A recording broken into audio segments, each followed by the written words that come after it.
왕이 또 흰놈의 아들 골짜기에 도벳을 더럽게 하여 어떤 사람도 몰록에게 드리기 위하여 자기의 자녀를 불로 지나가지 못하게 하고, 또 유다 여러 왕이 태양을 위하여 드린 말들을 제하여 버렸으니, 이 말들은 여호와의 성전으로 들어가는 곳에 근처 넷이 나단 멜렉의 집 곁에 있던 것이며, 또 태양 수레를 불사르고 유다 여러 왕이 아하스의 다락지붕에 세운 제단들과 므낫세가 여호와의 성전 두 마당에 세운 제단들을 왕이 다 헐고 거기서 빻아내려서 그것들의 가루를 기드론 시내에 쏟아버리고, 또 예루살렘 앞 멸망의 산 오른쪽에 세운 산당들을 왕이 더럽게 하였으니, 이는 옛적에 이스라엘 왕 솔로몬이 시돈 사람의 가증한 아스타롯과 모압 사람의 가증한 그모스와 암몬 자손의 가증한 밀곰을 위하여 세웠던 것이며, 왕이 또 석상들을 깨뜨리며 아세라 목상들을 찍고 사람의 해골로 그곳에 채웠더라.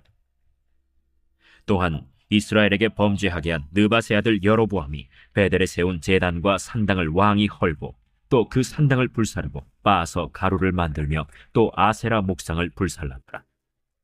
요시야가 몸을 돌이켜 산에 있는 무덤들을 보고 보내어 그 무덤에서 해골을 가져다가 제단 위에서 불살라 그 제단을 더럽게 하니라.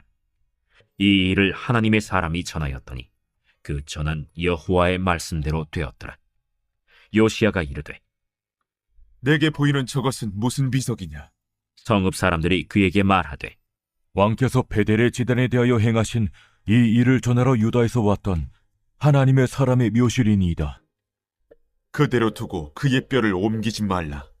하매 무리가 그의 뼈와 사마리아에서 온 선지자의 뼈는 그대로 두었더라.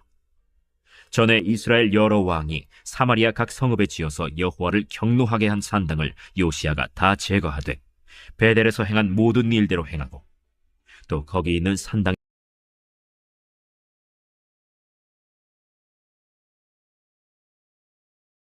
오늘 우리가 본 본문의 내용은 이 요시야 왕의 개혁 운동이 나타내는 성격에 대한 강론에 해당이 됩니다. 이미 본 1절부터 3절까지 개론에 대한 각계의 실천 사항들의 내용인데요. 요시야 왕의 개혁 운동이 어떠한 영역에까지 이르렀는지 하나하나 좀 점검해 볼 필요가 있습니다. 우선 여호와의 성전에 보관되어 있던 바알과 아세라를 섬기던 모든 기명들, 즉 우상들을 꺼내서 예루살렘 밖 기드론 밖에서 불태워서 그 재를 베델로 가져가라 라고 명합니다. 4절에 바알과 아세라와 하늘의 1월 성신을 위하여 만든 모든 기명을 여호와의 전에서 내어다가 예루살렘 바깥 기드론 밭에서 불사르고 그 재를 베델로 가져가게 하고 라고 나와 있지 않습니까? 여기서 중요한 의미가 두 가지인데요.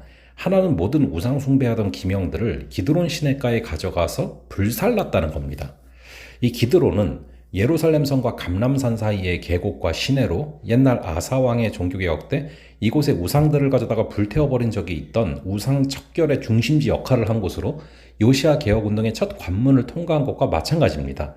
다른 하나는 그 재를 베델로 가져갔다는 것이죠.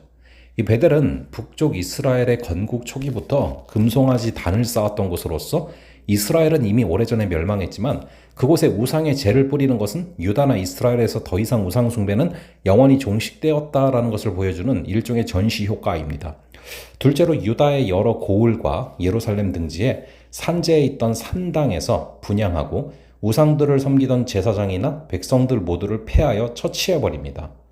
5절에 유다 모든 고을과 예루살렘 사면 상당에서 분향하며 우상을 섬기게 한 제사장들을 폐하며 라고 나오지 않습니까? 이 요시야 개혁운동의 두 번째 관문은 바로 우상 숭배를 주도한 사람들을 폐하는 일이었죠. 그들이 비록 제사장의 직분자라는 신분이 있어도 과감하게 처형해서 본을 보입니다. 셋째로 여호와의 성전 가운데까지 점령하고 있었던 이 미동의 집을 헐어 폐기해버립니다.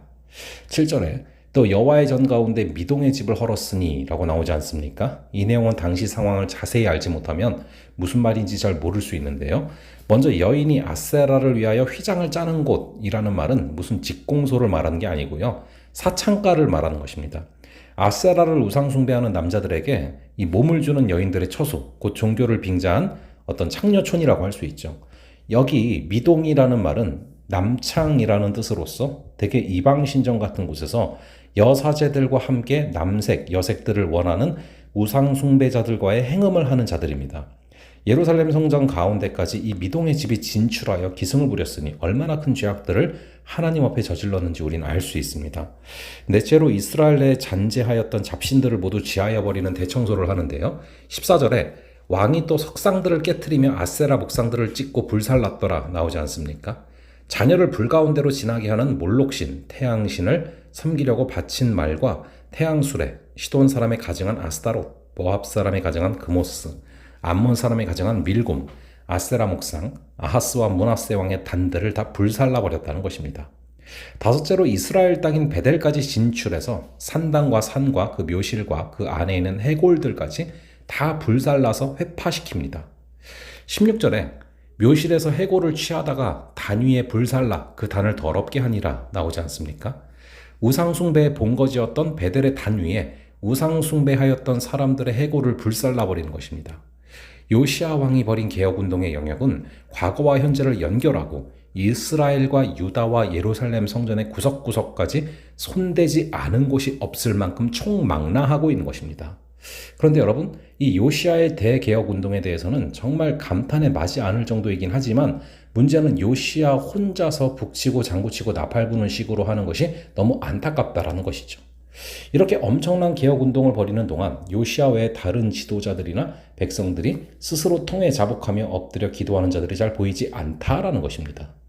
개혁은 밑에서부터 시작이 되어야 오래 갈 수 있습니다. 위에서 휘두르는 것만으로는 결국 오래 갈 수 없는 것이죠.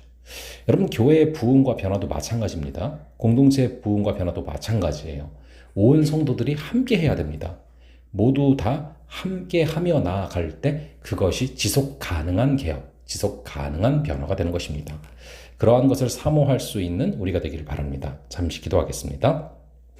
아버지 하나님, 오늘 이 말씀을 통하여서 우리의 말씀을 통한 개혁이 삶의 구석구석에까지 이루어져야 함을 바라봅니다.